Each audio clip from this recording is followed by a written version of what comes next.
আয়নায় নিজের গলার দিকটায় বিরাজমান বৃহদাকারের কালশিটের দাগটার দিকে তাকিয়ে আছে নূপুর। অনেক ভেবেও বুঝতে পারছে না এটা কি করে হলো বা কখন হলো। কালকে তো কোনো ব্যথাও পায়নি এই জায়গাটায়। রাতে ঘুমাতে যাওয়ার আগে গলার চেইন, হাতের ব্রেসলেট, আংটি, এমনকি কানের দুলও খুলে রেখে ঘুমিয়েছিল, তাই নিশ্চিত কোনো অর্নামেন্টের জখম নয় এটা। ডান হাতটা বাড়িয়ে আঙুলগুলো রাখল কালশিটে জায়গাটায়, চাপ দিল ব্যথা আছে কিনা পরখ করার উদ্দেশ্য। চিনচিন করে হালকা ব্যথা অনুভব করল। চিন্তিত হয়ে নিজের প্রতিবিম্বের দিকে তাকিয়ে থাকল। হয়তো কোনোভাবে ব্যথা পেয়েছিলাম, কিন্তু নিজেই টের পাইনি। আম্মু ঠিকই বলে, আমি খুব খামখেয়ালি। বিড়বিড় করতে করতে কাবার থেকে অয়েনমেন্ট বের করে গলায় জখমপ্রাপ্ত জায়গাটা লাগিয়ে নিল। দরজার ওপাশ থেকে রুকাইয়া বেগমের হাঁক ডাক শোনা যাচ্ছে। দ্রুত হাতে ব্রাশ করে পাজামা সেট বদলে সাদা চুড়িদার আর প্যান্ট পরে গলায় ওড়না পেঁচিয়ে বেরিয়ে এলো।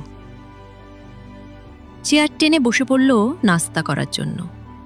একটা সার্ভেন্ট নাস্তাগুলো এনে সাজিয়ে রাখল। রুকাইয়া বেগম মেয়ের জন্য ফলের রস দিয়ে অর্গানিক জুস তৈরি করছেন।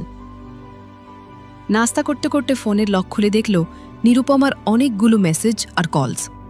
ওর অসুস্থতার ব্যাপারে শুনেছে নিরুপমা, তাই মেসেজ দিয়ে খোঁজ খবর নিচ্ছে।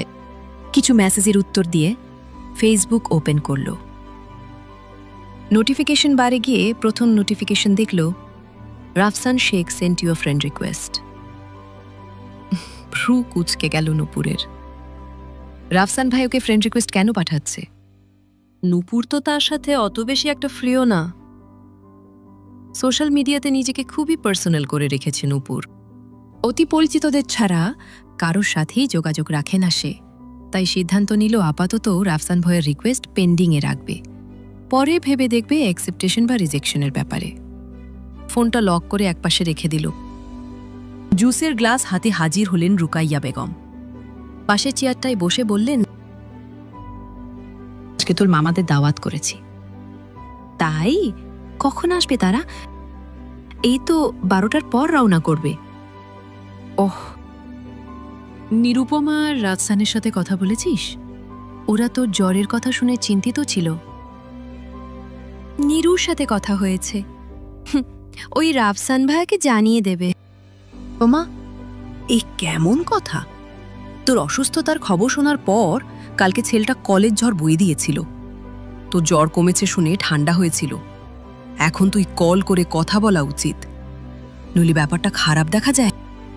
ওনার নাম্বার নেই আমার কাছে। বাদ দাও তো আম্মু, কিছু হবে না। ওদের বাকবিতণ্ডার মাঝে ড্রয়িং রুমে নিরুপমার বাজখাই কণ্ঠ কণ্ডগোচর হল। নূপুর, ফুপ্পি, ওই তোমরা! চেঁচাতে চেঁচাতে ডাইনিং এরিয়া এসে থামল। নূপুকে দেখেই দৌড়ে এসে জাপটে ধরল। করুণ কণ্ঠে বলল, এখন কেমন আছিস তুই? জানিস আমরা কত টেনশনে ছিলাম। হয়েছে হয়েছে, এত ঢং করছিস কেন? আমার জাস্ট নর্মাল ফিভার হয়েছিল। ফিভার ছাড়, নয়তো দম আটকে উপরে চলে যাব। ওকে ছেড়ে দিল নিরুপমা। তারপর দাঁত কপাটি বের করে বলল, দাওয়াতে আমি সবার আগেই এসে পড়েছি। আমাকে আবার তাড়িয়ে দেবে না তো পুপ্পি? নিরুপমার গাল টেনে দিলেন রুকায়া বেগম। বললেন, সেই সাধ্য কি আমার আছে? তোমার সাধ্য না থাকলেও আমার আছে। পারলে আমায় তাড়িয়ে দেখা, তোকে আমার বালও ভয় পায় না। বলতে বলতে সোফায় গিয়ে বসল নিরুপমা। নূপুরও গেল ওর পিছু পিছু। ওর পাশে বসে বলল, হ্যাঁ জানি তো তুই কাঁঠালের আঠা, চীনা জোক। একবার লাগলে সহজে উঠিস না, চেতুরা মতো লেগে থাকিস। তুই আমাকে ছেড়চা বললি না, চীনা জোককে বললাম। বেয়াদব কোথাকার। রুকায়া বেগম তার নিজ হাতে বানানো অর্গানিক জুস গ্লাস ভর্তি করে এনে নিরুপমাকে দিল। জুসে চুমুক দিয়ে নিরুপমা বলল, ফুপ্পি অনেকদিন হলো শপিংয়ে যাই না।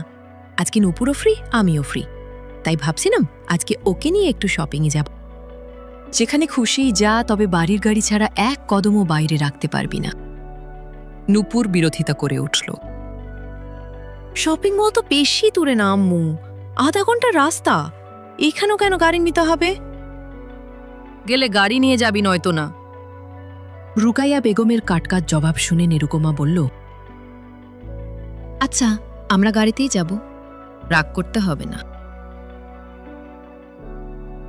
চোখে চশমা লাগিয়ে চেয়ারে হেলান দিয়ে বসে মনোযোগ সহকারে একটা ফাইল চেক করছে রুদ্র।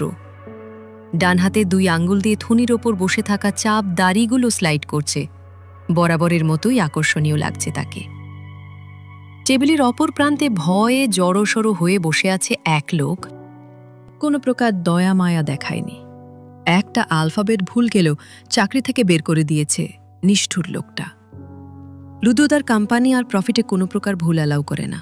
তাই তো আকবর গ্রুপ অফ কোম্পানি বাংলাদেশের সবচেয়ে সেরা এবং সাকসেসফুল কোম্পানি। ফাইলটা টেবিলে রেখে চশমাটা খুলল রুদ্র। লোকটার দিকে দৃষ্টিপাত করে গমগমে কণ্ঠে বলল, গুড জব। এইবার এইটা ম্যানেজারের কাছে সাবমিট করে দিয়ে আসুন।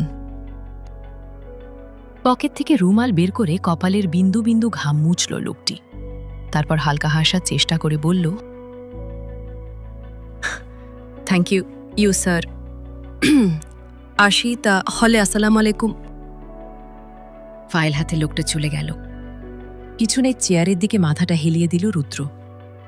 চোখ বন্ধ করতেই নুপুরের মুখমণ্ডলটা ভেসে উঠল। মুচকি হাসল সে। ওর মিষ্টি হাসি, কথা বলা, অভিমান করা, হাঁটা চলা, নিঃশ্বাস প্রশ্বাস, সব কিছু মিস করছে রুদ্র। ওকে খুব জড়িয়ে ধরতে ইচ্ছে করছে। নিষিদ্ধ ভাবনারা হামলে পড়তে চাইছে মস্তিষ্কে এবং মনে। তখন ওই তীব্র ঝঙ্কার মেরে ফোনটা বেজে উঠল। নাম্বারটা দেখেই বাঁকা হাসল রুদ্র। রিসিভ করতেই অপর পাশ থেকে লোকটা বলে উঠল, বস ম্যাম এখন XYZ শপিং মলে যাচ্ছেন ওনার মামাতো বোন নিরুপমার সাথে। নজর রাখো, আমি আসছি। বাক্যদয় শেষ করে ফোন কাটল। তারপর নিজের পার্সোনাল সেক্রেটারি রাকিবকে ডেকে পাঠালো। বলল, সব কিছু হ্যান্ডেল করবে। আমি আমার বউয়ের সাথে কিছু পার্সোনাল টাইম স্পেন্ড করতে চাই। ওকে বস, যাও গাড়ি বের করো। নুপুর আর নিরুপমা মিলে শপিং মলে এসেছে প্রায় আধ ঘন্টার উপরে। নিরুপমা ইতোমধ্যে 4-5টা ড্রেস চয়েস করে ফেলেছে, কিন্তু নুপুর এখনও ইতিউতি করছে। ওর নাকি কোনো কোন জামা কাপড়ই পছন্দ হচ্ছে না। অনেক খোঁজার পর একটা জামা মনে ধরেছে, শুভ্র রাঙা লং ড্রেস, পাড়ের দিকটায় সোনালি কালার জড়ি সুতো দিয়ে সুন্দর করে ডিজাইন করা, গলায় হাতায় আর কোমরের দিকটাতেও সেইমভাবে ডিজাইন করা। ড্রেসটাকে নিয়ে চেঞ্জিং রুমের দিকে চলে গেল নুপুর।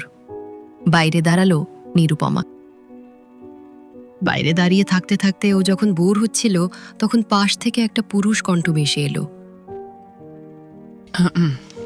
Excuse me madam. জি বলুন। আমাকে একটু হেল্প করতে পারবেন? আসলে আমার 3 বছরের একটা বাচ্চা, ওকে খুঁজে পাচ্ছি না, হারিয়ে গেছে এই মলের মধ্যে। মলের কর্তৃপক্ষের কাছে আমি রিপোর্ট করেছি, কিন্তু অনেক টেনশন হচ্ছে ওর জন্য। বাচ্চা তো তাই। আপনি মনে হয় ফ্রি আছেন, তাই যদি আমাকে একটু হেল্প করে দিতেন। লোকটির অনুরোধে কিছুক্ষণ ভাবল নিরুপমা, তারপর বলল, আচ্ছা ঠিক আছে, কিন্তু আমাদের তাড়াতাড়ি ফিরতে হবে। আমার বোন ভিতরে চেঞ্জ করছে, বেরিয়ে এসো, আমাকে খুঁজবে। আচ্ছা ঠিক আছে। লোকটার পিছু পিছু হেঁটে মলের ওপর পাশে ভিড়ের মধ্যে ঢুকে গেল নিরুপমা। ওরা যেতেই চেঞ্জিং রুমে দরজার সামনে এসে দাঁড়ালো রুদ্রপ্রতাপ। চেঞ্জিং রুমের ভেতর থেকে নুপুরের কণ্ঠে ভেসে আসছে, নিরু শুনছিস? একটু ভেতরে আয় প্লিজ, জামা চেনটা আটকে গেছে, লাগাতে পারছি না। বাঁকা হাসল রুদ্র, ফিসফিস করল, রিল্যাক্স সুইটহার্ট, আস্তে না আস্তেই কাছে ডাকা শুরু করে দিয়েছ? এত ডেসপারেট হলে চলে? তারপর দরজা ঠেলে ভেতরে ঢুকে পড়ল নির্দ্বিধায়। ছোটখাটো একটা চেঞ্জিং রুম, ভেতরে কোনো আয়না নেই। এখানে চেঞ্জ করার পর বাইরে গিয়ে আয়না দেখতে হয়। দরজা চাপিয়ে দিয়ে সামনের দিকে তাকাতেই রুদ্রের কলিজা ছলাৎ করে উঠল। হৃৎপিণ্ডের গতি অস্বাভাবিক বেড়ে গেল। ওর সামনেই নূপুরের উদম পিঠ, চুলগুলো সামনের দিকে রাখা, তাই সব দেখতে পাচ্ছে রুদ্র। নূপুর পিছন ফেরার আগেই রুদ্র গিয়ে ওকে পেছন থেকে জাপটে ধরল। নূপুরের পিঠ ঠেকল রুদ্রের বুকে, ডান হাতে পেঁচিয়ে নিল ও ছোট্ট কোমরটা, আর বাম হাত দিয়ে শক্ত করে চেপে ধরে রাখল ওর মুখটা। নূপুরকে শক্ত করে জড়িয়ে রেখেছে রুদ্র। বেচারি ঠিক মতো ছটফটও করতে পারছে না। ভয়ঙ্করভাবে কাঁপছে ওর নাজুক কায়া। চিৎকারগুলো রুদ্রের হাতে বাধাপ্রাপ্ত হয়ে গঙ্গানিতে পরিণত হচ্ছে। রুদ্র বেসামাল। এই মুহূর্তে ওর ধ্যানে জ্ঞানে শুধু নূপুর। সে এখন নূপুরের কান থেকে ঘাড় পর্যন্ত একের পর এক ভালোবাসার পরশ আকুতে ব্যস্ত। ঘাড়ের খাজে কয়েকটা ভেজা চুমু এঁকে ওখানেই মুখ ডোবালো। লম্বা করে শ্বাস টেনে নিল। নূপুরের মেইলি মিষ্টি গন্ধটা মস্তিষ্কে গিয়ে বাড়ি খাচ্ছে যেন। ওর ঘাড়ে নাক ঘষতে ঘষতে ফিসফিস করল, I'm going to be mad, baby. What have you done to me, জান? যেই দিন থেকে তোমাকে দেখেছি নিজেকে অচেনা লাগছে। তুমি ছাড়া দুনিয়া অর্থহীন ঠেকছে। ভয়ে, লজ্জায়, অস্বস্তিতে দম বন্ধ হয়ে আসছে নূপুরের। ইতিমধ্যে হেঁচকি তুলে কান্নার নহর বয়ে দিচ্ছে। শ্বাসকষ্ট হচ্ছে, আর চটফট করতে পারছে না। শরীরের ভার ছেড়ে দিয়েছে, চোখের পাতা বুজে আসছে, সবকিছু ঝাপসা। ওর অবস্থা পর্যবেক্ষণ করে নিজের লাগাম টানল রুদ্র। ও ভালো করেই জানে নূপুর এখনো পুরোপুরি সুস্থ হয়নি, এখন এতটা প্রেশার নিতে পারবে না। নূপুর এমনিতেই যেই পরিমাণে ভীত, শেষে দেখা যাবে জ্ঞান খুঁয়ে বসবে। ওকে এক্ষুনি শান্ত করাতে হবে।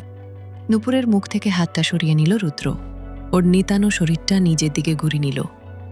এক হাত দিয়ে আলতো করে মাথাটা বুকে চেপে আরেক হাত পিঠে বুলাতে লাগলো। চুলের ভাঁজে হাত বুলাতে বুলাতে নরম সুরে বলল, কাম ডাউন বেবি, কান্না করে না জান, আমি আছি তো, কিচ্ছু হবে না, রিল্যাক্স, টেক সাম ব্রিথ। রুদ্রের আদুরে কথায় আর হাত বুলানোতে কিছুটা শান্ত হল নূপুর। হেঁচকি তোরে শরীরটা কেঁপে কেঁপে উঠছে বারংবার। নিজের অজান্তেই রুদ্রকে জাপটে ধরল নূপুর। মুখটা ওর প্রশস্ত বুকের দিকে ঠেলতে লাগল। পারলে রুদ্রের হৃৎপিণ্ডে ঢুকে লুকিয়ে থাকত। এইদিকে নূপুরের কাণ্ড দেখে অধৈর্যরা কামড়ে নিঃশব্দে হাসছে রুদ্র। ওকে ভয় পেয়ে ওর বুকেই লুকাতে চাইছে নূপুর। ব্যাপারটা খুবই হাস্যকর। মিনিট 5 পর নূপুর কিছুটা শান্ত হয়েছে দেখে ওর চোখ ঢেকে ওকে পুনরায় পেছন ঘোরালো। তারপর কোমর বেঁকিয়ে কিছুটা ঝুঁকে ওর কাঁধে আলতো করে একটা চুমু খেয়ে সঙ্গে সঙ্গে রুম ত্যাগ করল। নিরুপমা ভীষণ চিন্তিত নূপুরকে নিয়ে।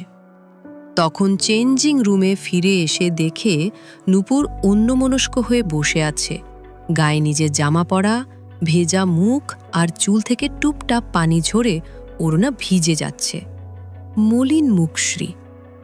ওর হঠাৎ এই অবস্থার কারণ জিজ্ঞেস করলে নূপুর জানায় তার নাকি হঠাৎই আবার শরীর খারাপ লাগছে, মাথা ঘুরছে। কিসের আর শপিং করা, সব ছেড়ে ছুড়ে ওকে নিয়ে হওয়ার বেগে বাসায় ফিরে আসলো নিরুপমা। রুকাইয়া বেগম মেয়েকে বকছেন আর ফল কেটে খাওয়াচ্ছেন। নূপুর মাথা নিচু করে বিনা বাক্যে সবটা গিলে নিচ্ছে। আপাতত ওর কথা বলতে ইচ্ছে করছে না। রুকাইয়া বেগমের বকাবকির মাঝেই একজন সার্ভেন্ট এসে উপস্থিত হল। বলল, আপা? স্যার? দুইটা নতুন কামের মায়া কাজে রাখছে। ওরা এখন কি করবে? ওদের বল রান্না বান্নার জন্য সবজিগুলো কেটে ধুয়ে রাখতে।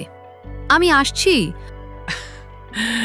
আচ্ছা আফা, আর এখন কথা আফা, দুইটা সেমরা আইসে, বাড়ির সব এসি মেরামত ঠিকঠাক করতে কোম্পানি থেকে পাঠাইছে। হেগরে কি আইতে কমু? হ্যাঁ, আসতে বলো। নূপুরের রুমের এসি আর গেস্ট রুমের এসিটা ভালো মতো কাজ করছে না, এই দুটো আগে ঠিক করে দিতে বল। আচ্ছা আফা। নূপুর খাওয়া দাওয়া করে গোসল সেরে নিয়েছে। এসির লোকেরা সব ঠিকঠাক করে চলে গেছে। রুমে দরজা লাগিয়ে বিছানায় এলোপাতাড়ি শুয়ে পড়ল আর চেঞ্জিং রুমের ব্যাপারটা ভাবতে লাগল। কে ছিল লোকটা? কে হতে পারে? ওকে ভয় দেখিয়ে যাচ্ছে তাই করে আবার সান্ত্বনা দিয়ে চলে গেল। মগের মুল্লুক যেন। চিন্তা করতে করতে একসময় দু চোখের পাতা লেগে এলো। গভীর ঘুমে তলিয়ে গেল অষ্টাদশী। নিশ্চিন্তের ঘুম। এইদিকে শপিং মল থেকে ফিরে এসে রুদ্র মিটিং করেছে। তারপর যাবতীয় কাজকর্ম সেরে আকবর মঞ্জিলে ফিরে এসে লম্বা একটা শাওয়ার নিয়ে বেরিয়ে এসেছে। সুঠাম দেহে চাপিয়েছে, আকাশি রাঙা টি শার্ট এবং সাদা 3/4 প্যান্ট। লাঞ্চ বাহির থেকে করে এসেছে, তাই সোজা গিয়ে বিছানায় শুয়ে পড়ল। শুয়ে থেকেই হাত বাড়িয়ে বেড সাইড টেবিলে উপর থেকে ল্যাপটপটা নিয়ে পেটের উপর রেখে ওপেন করল। কিছুক্ষণ ঘাটাঘাটি করার পর কাঙ্ক্ষিত জিনিসটা পেল, নূপুরের রুমের লাইভ ফুটেজ। এসির নাম করে লোকগুলোকে দিয়ে রুদ্রই ওর রুমে ক্যামেরা ফিট করে, যাতে যখন ইচ্ছা তখন ওকে কলিজা ভরে দেখতে পারে, ওর উপর নজরটাও রাখতে পারবে, যাকে বলে এক ঢিলে দুই পাখি। নূপুরের ঘুমন্ত মুখশ্রীকে গভীরভাবে দেখছে রুদ্র। এই মেয়েকে এক এক সময় এক এক রকম সুন্দর লাগে। এই যেমন এখন ওর ঘুমন্ত মুখটা খুবই স্নিগ্ধ লাগছে। মাথার নিচে একটা হাত দিয়ে ডান কাত হয়ে শুয়ে আছে, এক হাত আর পা দিয়ে পেঁচে রেখেছে একটা কোলবালিশ। আর এই কোলবালিশের উপরই অনেক হিংসে হচ্ছে রুদ্রের। ওর ইচ্ছে করছে কোলবালিশটা কেড়ে নিয়ে কেটে কুচি কুচি করে পুকুরে ভাসাতে। ওই কোলবালিশের জায়গায় রুদ্রের থাকার কথা। আজ চেঞ্জিং রুমের নূপুর যখন ওকে সকানে জড়িয়ে ধরে বুকে মুখ লুকিয়েছিল, তখন রুদ্রের কাছে যে কি পরিমাণ শান্তি লেগেছিল তা শুধু রুদ্রই জানে। সে কথা ভাবতেই হেসে উঠল রুদ্র। আনমনে আওড়ালো, আমার আদুরে পাখি। তারপর কিছু একটা মনে পড়তেই ফোন হাতে নিয়ে নির্দিষ্ট একটা নাম্বার ডায়াল করল। একবার রিং হতেই অপর পাশের ব্যক্তি ফোনটি তুলল। সঙ্গে সঙ্গে রুদ্র কড়া ভাষায় প্রশ্ন করল, ইজ ইট ডান? চৌধুরী বাড়িতে ঢুকে গেছ? অপর পাশ থেকে ভেসে এলো একটি মহিলার কণ্ঠস্বর, জি বস, আমরা এখন থেকে এখানে বাড়ি হেল্প হ্যান্ড হিসেবে থাকব। Good job, keep me on update. কথা শেষ করে ফোন কেটে দিল রুদ্র। তারপর আবার ঘুমন্ত নূপুরের দিকে মনোযোগ দিল। ওর মুখ শ্রী দেখতে দেখতে নিজেও ঘুমিয়ে পড়ল।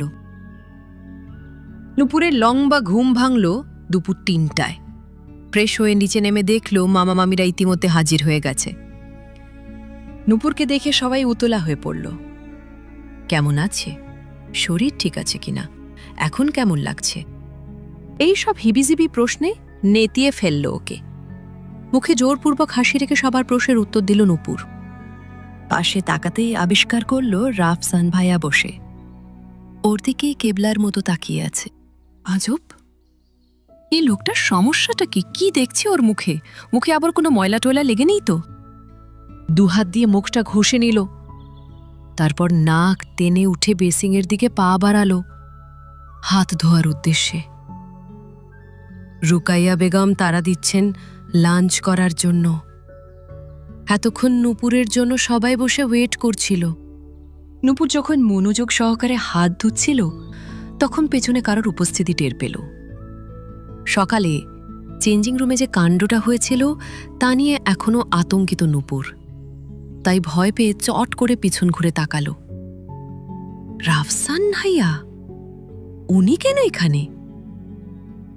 নূপুরের প্রশ্নবোধক চাহনি দেখে মুচকি হাসল রাফসান। বেসিনের দিকে ইশারা করে বলল, হাত ধুতে এসেছিলাম। ও। দ্রুততার সাথে হাত ধুয়ে ওনাকে কিছু বলার সুযোগ না দিয়েই প্রস্থান করল নূপুর। চেয়ার টেনে আফতাব সাহেবের পাশের চেয়ারে বসল। আফতাব সাহেব হাত বাড়িয়ে মেয়ের কপাল গাল ছুঁয়ে জ্বর চেক করে নিলেন। ভদ্রলোক তার মেয়েকে নিয়ে ভীষণ চিন্তিত। হঠাৎ করেই তার মেয়েটা এরকম অসুস্থ হয়ে পড়ার কারণ ভেবে পাচ্ছেন না। ডাক্তারের ভাষ্যমতে অতিরিক্ত স্ট্রেসের কারণে এরকম হচ্ছে, কিন্তু তার মেয়ের এত স্ট্রেস কি নিয়ে? মেহমান চলে গেলে এই ব্যাপারে অবশ্যই মেয়ের সাথে কথা বলবেন তিনি। নূপুরের সামনে বড় একটা থালা রেখে তার মধ্যে ইচ্ছে মতো ভাত তরকারি উঠিয়ে দিলেন আফতাব সাহেব এবং রুকেয়া বেগম। খাবার দাবার আর পড়াশোনার ব্যাপারে তারা মোটেও কম্প্রোমাইজ করেন না। প্লেট থেকে অর্ধেকটার মতো খেয়ে করুণ মুখে বাবার দিকে তাকিয়ে আছে নূপুর। পেটে আর বিন্দু পরিমাণও জায়গা নেই, কি করে খাবে সে? নূপুরকে নিয়ে সেই তখন থেকে হেসেই যাচ্ছে নিরুপমা। হাসতে হাসতে বেচারির খাবার তালুতে উঠে গেছে, তারপরও হাসি থামাতে পারছে না। নিরুপমার দিকে অগ্নিদৃষ্টি নিক্ষেপ করে নূপুর বিড় বিড় করল, হাস হাস, যত খুশি হেসে নে, আমারও সময় আসবে, তখন দেখে ছাড়ব। আফতাব সাহেব খাবার দাবার শেষ করে হাত ধুয়ে এসে নূপুরের প্লেট হাতে নিয়ে ওকে খাইয়ে দিতে লাগল। নূপুরও শান্ত বাচ্চার মতো সবটুকু খেয়ে নিল। খালি প্লেটটা টেবিলে নামিয়ে রাখতে রাখতে আফতাব সাহেব মেয়েকে প্রশ্ন করলেন, এই খাবারগুলো এখন কার পেটে গেল? হি হি করে হেসে উঠল নূপুর। আহ্লাদি কণ্ঠে বলল, পাপার হাতে ম্যাজিক আছে, তাই তো পেটে অটোমেটিক জায়গা হয়ে গেছে। ওদের বাপ মেয়ের মাঝখানে হঠাৎ রাফসান বলে উঠল, নূপুরকে বিয়ে দিবেন কিভাবে ফুফা? ও তো এখনো পিচ্চি। মুচকি হেসে আফতাব সাহেব জবাব দিলেন, এমন কারো কাছে বিয়ে দেব যে আমার মেয়েকে আমার মতো করে আগলে রাখবে। ভোর 5:50 নূপুরের ঘুম ছুটে গেছে 20 মিনিট আগেই। ওয়াশরুমে গিয়ে ফ্রেশ হয়ে বাসন্তী রাঙা সালোয়ার কামিজ পরে নিল। কোমর সমান চুলে হাত খোপা করে নিল। ঠোঁটে লিপ অয়েল মেখে নিরুপমার দিকে তাকালো। সে এখন হাত পা ছড়িয়ে ঘুমাচ্ছে, মরা মাছের মতো হা করে আছে। ঠোঁটের কোনা বেগ গড়িয়ে পড়ছে লালা। আধখোলা চোখের মনি নাড়াচাড়া করছে একটু পরপর। ওর কানের সামনে ঢাকঢোল পেটালে, এমনকি যুদ্ধ লাগালেও ওর ঘুম ভাঙবে না। সব মিলিয়ে খুবই হাস্যকর দেখাচ্ছে তাকে। খাটের উপর থেকে ফোনটা উঠিয়ে নিরুপমার কয়েকটা ছবি তুলে নিল নূপুর। এগুলো দিয়ে পরে ওকে খেপানো যাবে। অতঃপর অর্ণাটা ঠিকঠাক করে দরজা খুলে রুম থেকে গুটি গুটি পায়ে বেরিয়ে এলো। বাড়ির মূল ফটক খুলে বাগানের দিকে হাঁটা দিল। হাত ঘড়িতে দেখল 6টা বেজে গেছে। আজ শুক্রবার, তাই সবাই একটু দেরিতেই উঠবে। বাগানে একটা চেয়ার পেতে বসে শরতের আকাশ দেখছে মুগ্ধ নূপুর। নীল আকাশের টুকরো টুকরো শুভ্র মেঘের হুটোপুটি আর সূর্যের সোনালি দীপ্তি সব মিলিয়ে অসাধারণ সুন্দর। শরতের বাতাসের সাথে ফুলের ঘ্রাণ, মনটা চায়ের জন্য আকুপাকু করছে নূপুরের। মনের চাওয়া পূরণ করতে রান্নাঘরের দিকে পা বাড়ালো। একটা পাতিল হাতে নিতেই একজন মধ্যবয়স্ক মহিলা ঝড়ের গতিতে উপস্থিত হল। অত্যন্ত বিনীত সুরে বলল, ম্যাডাম, আপনি এই সময় রান্নাঘরে? কিছু লাগবে আপনার? 1 কাপ চায়ের জন্য এসেছিলাম। আমি থাকতে আপনি কেন চা বানাতে যাবেন? আমাকে দিন ম্যাডাম, আমি চা করে দিচ্ছি। আপনি আমার থেকে বয়সে যথেষ্ট বড়, তাই দয়া করে আমাকে ম্যাডাম না ডেকে নূপুর বলেই ডাকুন। নূপুরের কথায় মহিলাটি আতঙ্কিত হল। আল্লাহ, না না, আমি আপনার নাম ধরে ডাকলে স্যার আমার চাকরি বাতিল করে দিবেন। স্যার? ও, পাপার কথা বলছেন? আরে আমার পাপা এরকম না, উনি অনেক দয়ালু, কিছু বলবে না আপনাকে। আপনি এই বাড়িতে নতুন নতুন কাজে এসেছেন তো, তাই জানেন না। নূপুরের দিকে অসহায় চোখে তাকালো মহিলাটি। বিড় করল, জি ম্যাডাম, আপনার পাপা তো দয়ালু, কিন্তু তার মেয়ে জামাই তো আস্ত এক নিষ্ঠুর দানব।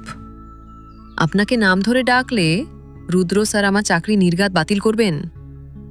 মহিলাটিকে বাগানে চা পাঠানোর কথা বলে পুনরায় বাগানে এসে চেয়ার দখল করে বসল। কিছু মিনিট পর মহিলাটি চা বিস্কিট আর এক গ্লাস পানি সমেত ট্রে নিয়ে হাজির হল। ট্রেটা টেবিলে রেখে প্রস্থান করল। কড়া ব্লেক কফি হাতে বারান্দার রেলিং ঠেসে দাঁড়িয়ে আছে শার্টলেস রুদ্র। পরনে ট্রাউজার, একটু পরপর চুমুক দিচ্ছে কফির মগে। ধারালো দৃষ্টি নিবদ্ধ ল্যাপটপে। সেখানে বাগানে চায়ের কাপ সমেত হাসি খুশি নূপুরকে দেখা যাচ্ছে। রুদ্রের খুব হিংসে হচ্ছে আজকাল। এই যেমন এখন যদি নূপুর অফিসিয়ালি রুদ্রের হয়ে যেত, তাহলে প্রতিদিন সকালে রুদ্র কফি হাতে নূপুরের সাথে বাগান বিলাস করত, কোনো বাধা থাকত না।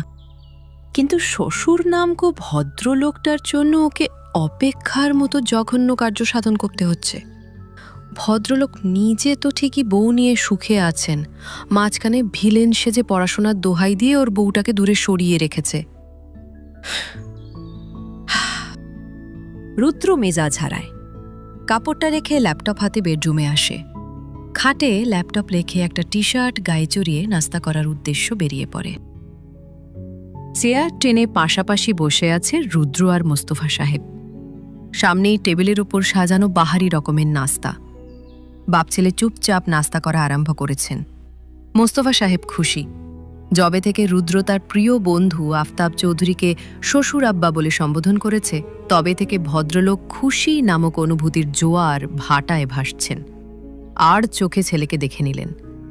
অতপর ব্রেডে জেলি মাখতে মাখতে ছেলের উদ্দেশ্যে ভদ্রলোক বলে উঠলেন, সার্ভেন্টের বানানো খাবার দাবার খেতে খেতে জীবনটা তেতো হয়ে গেছে। কবে যে ছেলের বউয়ের হাতের রান্না খাবো সে অপেক্ষাতেই আছি। রুদ্র নির্বিকার, আগের মতোই চুপচাপ নাস্তা করছে। মোস্তফা সাহেব ছেলেকে আরও একবার পরখ করে বললেন,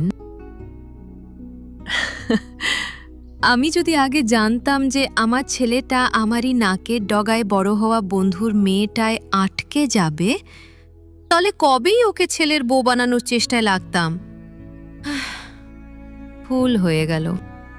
অরেঞ্জ জুসে চুমুক দিয়ে রুদ্র বিড় করল, সত্যি ভুল হয়ে গেল।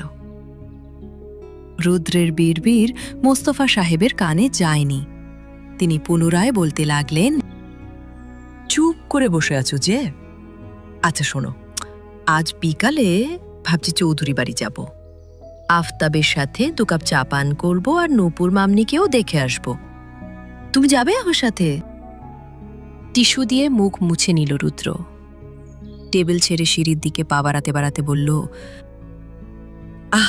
বিকেলে জানাবো, এখন আমার কাজ আছে। রুদ্রের যাওয়ার পানে তাকিয়ে মিটিমিটি হাসছেন মোস্তফা সাহেব। উনি 100% নিশ্চিত তার ছেলে নূপুরকে দেখার জন্য অবশ্যই যাবে। ভদ্রলোক তো আর জানেন না যে তার অপদার্থ ছেলেটা নূপুরকে চারপাশ থেকে আড়ালে ঘিরে রেখে 24 ঘন্টাই নজরবন্দি করে রাখেছে। জানলে হয়তো বিষম খেয়ে অবাকের চূড়ান্ত পর্যায়ে পৌঁছে যেতেন।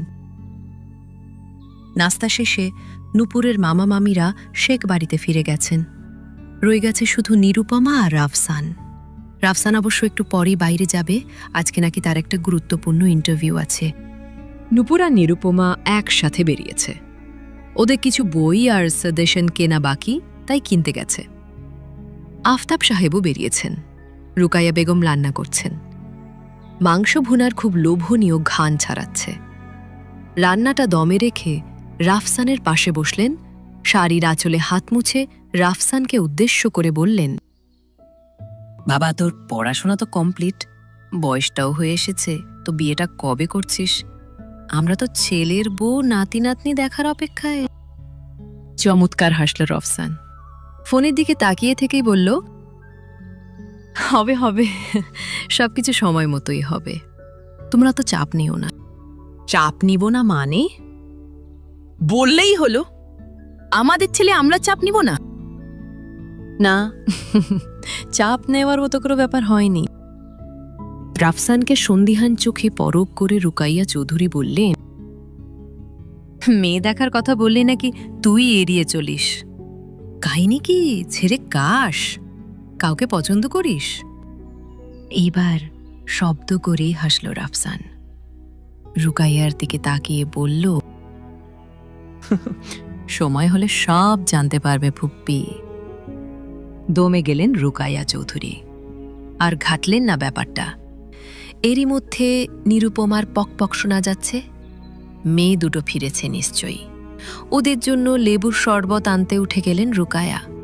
বাইরে যা গরম, শরবত গিলে শান্তি পাবে। বাহিরের কাঠফাটা রোদে নূপুরের পুরো মুখ লাল বর্ণ ধারণ করেছে। ঘেমে একাকার দুজনই ধূপ ধাপ পা ফেলে সোফায় এসে বসে পড়েছে। রুকিয়া বেগমের হাত থেকে শরবতের গ্লাস নিয়ে এক নিমিষে খালি করে ফেলল। ফোনের টুংটাং আওয়াজে বিরক্ত নূপুর আলগোছে হাতে নিয়ে লক খুলে দেখল একটা অপরিচিত নম্বর থেকে অদ্ভুত একটা টেক্সট এসেছে। হাই বেবে, এ আবার কোন ক্ষেতের মূলা? বলা নেই কওয়া নেই, হাই বেবি লিখে পাঠিয়েছে।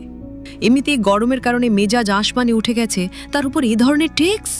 মনে মনে টেক্সট প্রেরককে ভয়াবহ এক গালি দিল নূপুর। তারপর বিষয়টা ইগনোর করে পুনরায় আরাম করে বসল। আগে মন মেজাজ ঠান্ডা হোক, পরে সব দেখা যাবে।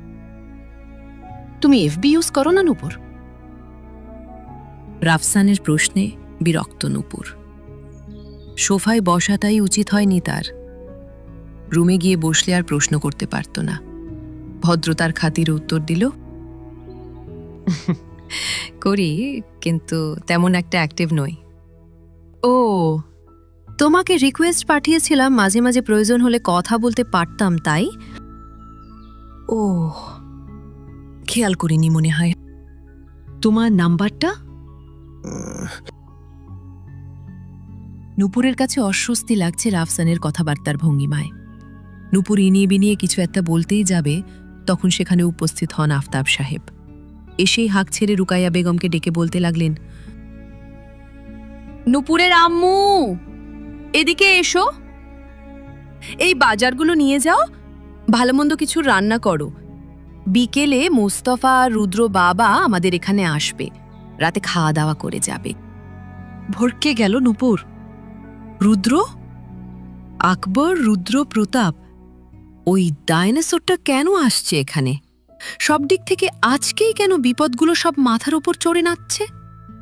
রাফসান ভাইয়ের গুতাগুতি কম হচ্ছিল বোধহয়, তাই এখন রুদ্র নামক আতঙ্কটাকেও যোগ হতে হলো। ধাত! নিরুপমা চমকিত। একের পর এক প্রশ্নে ভাসিয়ে দিচ্ছে নূপুরকে। প্রশ্নগুলো খানিকটা এরকম যে, রুদ্র প্রতাপ কেন আসছে? লোকটা কতটা সুদর্শন? তুই কখনো তার সাথে কথা বলেছিস? লোকটা তো রক জটা আসলেই আসবে আজকে। মোস্তফা আঙ্কেল কেমন মানুষ? ইত্যাদি ইত্যাদি। নূপুরের সোজা সাপটা উত্তর, যখন আসবে তখন দেখিস, দরকার পড়লে গিয়ে রুদ্র ভাইয়াকেই প্রশ্ন করিস। আল্লাহর ওয়াস্তে আমাকে মুক্তি দে। নিরুপমা মুখ পাকায়। এভাবে কেন বলছিস? তুই কিভাবে বলবো? রুমে আসার পর গত 10 মিনিট ধরে তুই আমাকে শুধু প্রশ্নই করে যাচ্ছিস। আচ্ছা সরি, আর প্রশ্ন করব না। তবে ভালোই হলো, আজকে রুদ্রপ্রতাপকে নিজ চোখে দেখব। দেখা যাক আসলে বেটা হ্যান্ডসাম কি না। হ্যান্ডসাম হলে কি করবি? কেন বসে থাকবি? কেন গিয়ে প্রপোজ করে দিবি? আমার জানের মায়া আছে ভাই। তাইলে এসব আজাইরা ক্রাশ খাওয়ার কথাও মাথা থেকে ঝেড়ে ফেলো। তোর এত জ্বলে কেন? সত্যি করে বলো, নাকি আবার তলে তলে টেম্পু চলে? আমার বাল চলে, দেখবি? ঘর কাঁপিয়ে হাসল নিরুপমা। আলমারি খুলে পছন্দ মতো নূপুরের একটা জামা নিয়ে ওয়াশরুম ঢুকে গেল গোসল করতে। বাথরুমের দরজা লাগাতে লাগাতে গলা ছেড়ে গাইল, ও টুনির মা, তোমার টুনি কথা শোনে না, চার তার লগে ডিটিং মারে, আমায় চিনে না।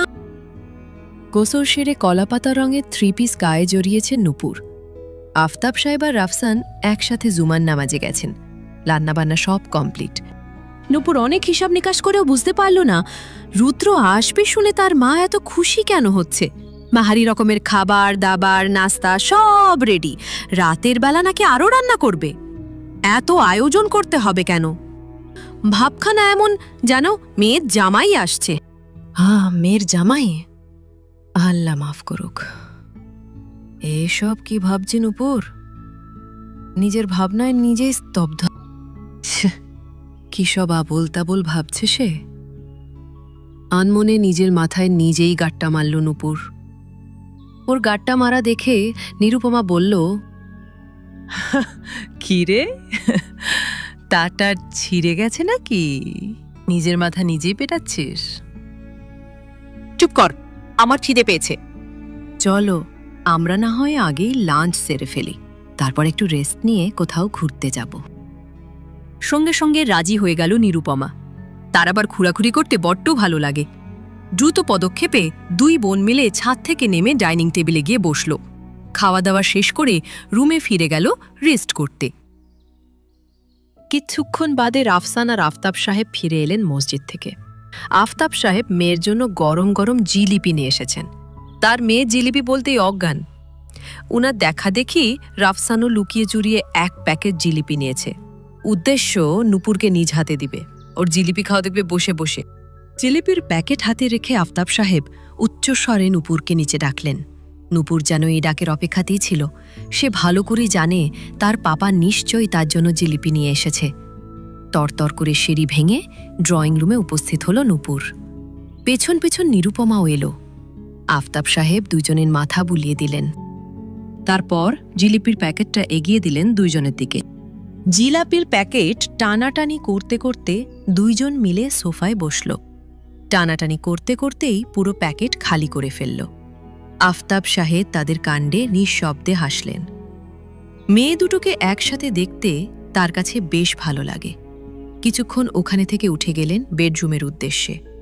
ড্রয়িং রুমে এখন আপাতত নিরুপমা, নূপুর আর রাফসান বসে। রাফসান উসখুস করছে। কিভাবে জিলিপির প্যাকেটটা দিবে সে? এই মেয়ে তো চুম্বুকের মতো সোফার সাথে লেপ্টে আছে, একবার উঠে অন্যদিকে যাচ্ছেও না। ভেবে চিনতে একটা উপায় বের করে রাফসান নিরুপমা উদ্দেশ্যে বলে উঠল, নিরু, ভাইয়ার মোবাইলটা রুমে রাখা আছে, নিয়ে আয়। যা তো। মাথা দুলিয়ে গেস্ট রুমের দিকে হাঁটা দিল নিরুপমা। নিরুপমা যেতে দেরি, রাফসান এসে নূপুরের পাশে বসতে দেরি হয়নি। এসেই নূপুরের দিকে এগিয়ে দিল জিলিপির প্যাকেটটা।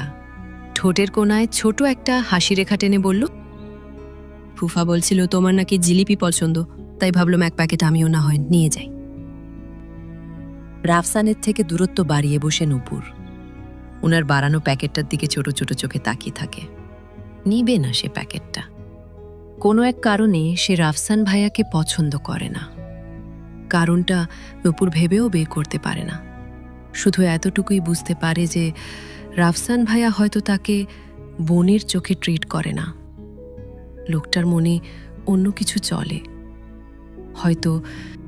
যদিও নূপুর শিওর নয়, তারপরও মন যেহেতু খুঁতখুত করে, তাই রাফসান ভাইয়ার সাথে দূরত্ব রাখতে চায় সে। আপাতত এই সব প্রেম প্রীতির মতো আজাইরা ঝামেলার মধ্যে ঢুকতে চায় না নূপুর। এরই মধ্যে হাতে ফোন নিয়ে নিচে কুদে উপস্থিত হল নিরুপমা। ওকে দেখেই নূপুর উচ্চ গলায় বলে উঠল, নিরু, রাফসান ভাইয়া তোর জন্য জিলিপি এনেছে। খুশি হল নিরুপমা। ছো মেরে রাফসানের হাত থেকে প্যাকেটটা নিয়ে একটা জিলাপিতে কামড় বসালো। বলল, আমার ভাইয়া বেস্ট। রাফসানের মুখ জুড়ে আধার নেমে এলো। তার তামাটে মুখশ্রীতে আমাবস্যার উঁকি ঝুঁকি দৃশ্যমান। ধূপধাপ পা ফেলে সে নিজের রুমের দিকে চলে গেল। নূপুরের সহজ সরল প্রত্যাখ্যান সে কিছুতেই মেনে নিতে পারছে না। রুদ্র বসে আছে, চোখ মুখ ভয়ঙ্কর রকমের শক্ত। রাগের তোপে ক্ষণে ক্ষণে নাকের পাটা ফুলে উঠছে। ব্রুজোড়ার মাঝখানে অগণিত ভাঁজ, চোখে দৃশ্যমান ভয়ঙ্কর রাগ।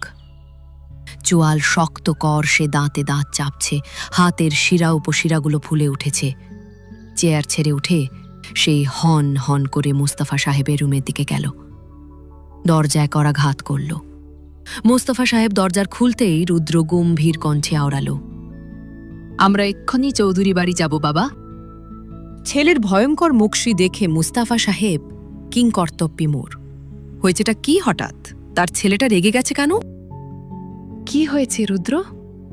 তোমাকে এমন দেখাচ্ছে কেন? কিছু হয়েছে। কিছু হয়নি, তুমি গিয়ে রেডি হয়ে নাও, আমি গাড়ি বের করছি। মোস্তফা সাহেব আগামাথা কিছুই বুঝলেন না, তবে তিনি সোচে কিছু একটা হয়েছে যার জন্য রুদ্র রেগে আছে। আচ্ছা, চৌধুরী বাড়ি যাওয়ার জন্য কেন তাড়াহুড়া করছে? নাকি ওই বাড়িতেই কোনো কাণ্ড ঘটেছে? ভদ্রলোক দ্রুত তার সাথে পাজামা পাঞ্জাবি পরে তৈরি হয়ে নিলেন। দারোয়ানকে বলে গাড়িতে উঠে বসলেন রুদ্রের পাশে। সঙ্গে সঙ্গে ড্রাইভার গাড়িটা স্টার্ট করে দিল। শাঁ শাঁ করে ছুটে গেল চৌধুরী বাড়ির উদ্দেশ্যে। বেলা 3:55। মোস্তফা সাহেব সোফায় বসে আছেন, তার পাশেই আত্তাব সাহেব বসে। সামনের সোফাতে বসে আছে রাফসান আর রুদ্র। রুকাইয়া বেগম একটু আগে এসেই রুদ্র আর মোস্তফা সাহেবের সাথে কুশল বিনিময় করে রান্নাঘরের দিকে গেছেন। বর্তমানে পুরো রুম জুড়ে কেমন একটা বেখাপ্পা নীরবতা বিরাজমান। মোস্তফা সাহেব তখন না বুঝলেও এখন বেশ বুঝতে পারছেন তার ছেলের রাগের কারণটা আসলে কি। এই যে তার ছেলেটা রাফসান নামক ছেলেটার পাশে বসে চোখ দিয়ে তাকে ভস্ম করে দিচ্ছে, তা তিনি গভীরভাবে উপলব্ধি করছেন। আফতাব সাহেবকেও কিছুটা অপ্রস্তুত দেখা গেল। রাফসানের অভিব্যক্তি বোঝা যাচ্ছে না।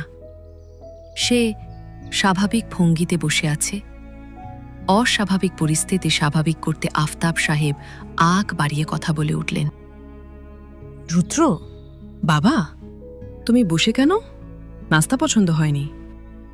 আফতাব সাহেবের কথায় তার দিকে ফিরে তাকাল রুদ্র। কিছুক্ষণ তাকিয়ে থেকে প্রশ্ন করল, শুনেছি আজকে নূপুর নাস্তা বানিয়েছে, কোনটা? আফতাব সাহেব মৃদু হাসলেন। পাস্তার বাটিটা তুলে দিলেন রুদ্রের হাতে। রুদ্র নিল এবং খেয়ে হজমও করে ফেলল। তারপর রাফসানের জন্য বরাদ্দকৃত পাস্তার বাটিটাও তুলে নিল। বিনা বাক্যে সেটাও হজম করে নিল। রাফসান অসন্তুষ্ট। সে প্রথমে ভেবেছিল যে রুদ্র শুধুমাত্র একজন গেস্ট, কিন্তু একটু আগে রুদ্রের কথায় আর কান্দে সে বেশ বুঝতে পারছে নূপুরের সঙ্গে রুদ্রের কিছু একটা আছে। তার উপস্থিতি রুদ্র ক্রুদ্ধ, সেটাও আঁচ করতে পারছে। তবে যেটাই হোক না কেন তার ফুপা নিশ্চয়ই সেই সম্পর্কে অবগত, নইলে রুদ্রের উদ্ভট আচরণে ফুপা চুপ করে থাকত না। কিছুক্ষণ বাদে দেখা গেল নূপুর আসছে, হাতে একটা ট্রে, সেখানে সাজিয়ে রাখা 5টি চায়ের কাপ কেঁপে কেঁপে উঠছে। আর্ষ্টভঙ্গিতে সে এদিকেই আসছে, চোখে মুখে ভীতি ছাপ স্পষ্ট। কিসে ভয় পাচ্ছে? অবশ্যই রুদ্রের অস্তিত্বে। সে কিছুতেই আসতে চাইছিল না এখানটায়, কিন্তু তার মায়ের গুতাগুতির ঠেলায় পেরে উঠল না। নূপুরকে দেখে ব্যস্ত হয়ে পড়লেন মোস্তফা সাহেব। উৎফুল্লর কণ্ঠে ডেকে উঠলেন, আরে আরে নূপুর মামনি, তুমি কেন কষ্ট করে নিয়ে আসতে গেলে? এসো আমার পাশে বসো। ট্রেটা সেন্টার টেবিলে রেখে চুপচাপ গিয়ে মোস্তফা সাহেব এবং আফতাব সাহেবের মাঝখানে ঘাপটি মেরে বসে পড়ল নূপুর। মোস্তফা সাহেব নূপুরের মাথায় গালে হাত বুলিয়ে দিয়ে কুশল বিনিময় করছেন। আফতাব সাহেব চায়ের কাপ এগিয়ে দিলেন মোস্তফা সাহেবের দিকে, নিজেও এক কাপ হাতে নিলেন। রাফসান ইতিমধ্যে একটি চায়ের কাপ হাতে তুলে চুমুক বসালো। রুদ্র অনড়, সে চায়ের কাপ ছুঁয়েও দেখল না। ধারালো দৃষ্টিতে এখনো নূপুরের দিকেই তাকিয়ে আছে। অকস্মাৎ ভারী গলায় নূপুরের উদ্দেশ্যে আওড়ালো, তোমাদের বাড়িতে আজ নতুন এসেছি, অতিথি আপ্যায়ন করবে না নূপুর? কেঁপে উঠল নূপুর। অতিথি আপ্যায়ন করবে মানে? কি করবে ও? চা এনে সামনে রাখলো তো, এতে হবে না? মুখে তুলে খাইয়ে দিবে। এই লোকটা কেন যে সব সময় ওকে ভয় দেখায় আল্লাহ মাবুদ জানে। নূপুর অসহায় দৃষ্টি তাক করল আফতাব সাহেবের দিকে। ভদ্রলোক মুচকি হেসে ইশারা করলেন চায়ের কাপটা উঠিয়ে রুদ্রের হাতে দিতে। নূপুর শুনল, উঠে দাঁড়াল।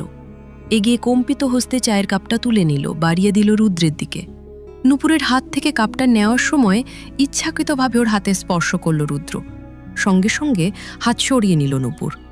ভয় আর অস্বস্তি মিলিয়ে অদ্ভুত অনুভূতি হচ্ছে। পাশে বসা রাফসান স্পষ্ট দেখল সবটা। রাগ হচ্ছে ওর। তারই সামনে তারই ভালোবাসার মানুষকে অন্য একটা ছেলে ছুঁয়ে দিচ্ছে। এটা সে কিছুইতেই মেনে নিতে পারছে না। রুদ্রের মুখে বাঁকা হাসি। ধীরে সুস্থে সে চায়ের কাপে চুমুক দিল। রাফসান নিজের চাটুকু শেষ করে নূপুরের উদ্দেশ্যে বলে উঠল, আরে নূপুর, তোমার চা তো ঠান্ডা হচ্ছে, খাচ্ছ না কেন? দাঁড়াও, আমি দিচ্ছি। নূপুর কিছু বলার আগেই ওর দিকে চায়ের কাপ বাড়িয়ে ধরল রাফসান। কাপটা না নিলে ভীষণ অভদ্র দেখা যাবে, তাই নূপুরও হাত বাড়িয়ে কাপটা নিতেই যাচ্ছিল, তখনই গর্জে উঠল রুদ্র, নূপুর, ওয়াশরুমটা কোন দিকে? রুদ্রের হঠাৎ গর্জনে হকচকিয়ে উঠল নূপুর। বাড়ানো হাতটা মাঝপথ থেকেই ফিরিয়ে নিল। মুস্তাফা সাহেব খুখুক করে কেসে উঠলেন। আফতাব সাহেবের দিকে দৃষ্টি নিক্ষেপ করলেন। আফতাব সাহেব পরিস্থিতিকে স্বাভাবিক করতে নূপুরের উদ্দেশ্যে হুকুম ছুড়লেন, নূপুর, আমা যাও, রুদ্রকে তোমার ওয়াশরুমটায় নিয়ে যাও। ভয়ে কুকড়ে যাওয়া যুগথুগু নূপুর উঠে দাঁড়ালো। সিঁড়ি বেয়ে উঠে নিজের রুমের দিকে এগোলো। পিছন পিছন রুদ্র। রুমে প্রবেশ করতেই রুদ্র সশব্দে দরজাটা লাগিয়ে দিল। অতঃপর নূপুরের হাত ধরে হেঁচকা টান মেরে নিজের কাছে টেনে নিল। শক্তপোক্ত ডান হাতটা দিয়ে চেপে ধরল ওর চিবুক। দাঁতে দাঁত চেপে কিরমিরিয়ে বলল, stay away from that fucking Rafsan. ওই রাফসানকে তো আমি দেখেই নেব, but I am warning you Nupur Chowdhury, ওর ধারে কাছেও যেন ঘেঁষতে না দেখি, নাইলে আমার থেকে খারাপ কেউ হবে না।